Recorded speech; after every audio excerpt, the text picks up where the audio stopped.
السلام علیکم دوستو، امید ہے آپ خیریت سے ہوں گے۔ دوستو، ہم پاکستانی کسی حال میں خوش نہیں رہ سکتے۔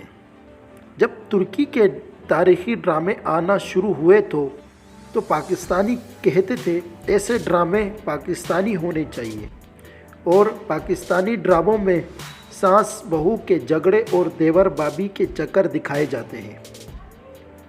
اب یہ بات 100% درست اور معقول تھی کہ واقعتاً ہمیں بھی ایسا سنجیدہ موضوعات پر توجہ دینی چاہیے تھی۔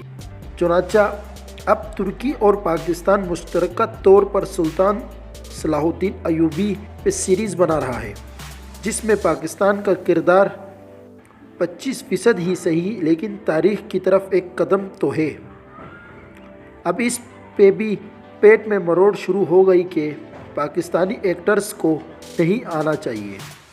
انہوں نے ہمیشہ عشق، معشوقی اور ساس بہو جیسے کنٹینٹ بنائے ہیں، یہ تاریخی سیریز کا بیڑا غرق کر دیں گے، وغیرہ وغیرہ۔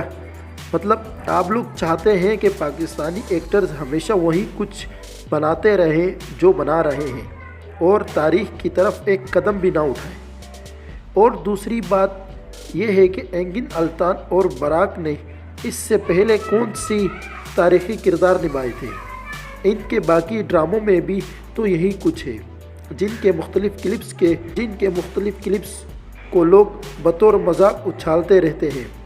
اب ارطغرل کے ریلیز ہونے سے پہلے جس نے وہ کلپس یا ڈرامے دیکھے ہوں، وہ کہہ سکتا تھا کہ یہ ارطغرل کا کردار کیسے نبھائے گا، لیکن جب بن گیا تو ایسے مقبول ہوا کہ اب ہر دوسرا ڈرامہ تاریخ پہ بن رہا ہے۔ تو بھائی لوگ، مہربانی کرو، اگر ہماری انڈسٹری کسی بہانے اس طرف آ رہی ہے تو آنے دو، اور پہلے ہی سے پیشن گوئیاں کرنے کے بجائے سیریز کا انتظار کرو۔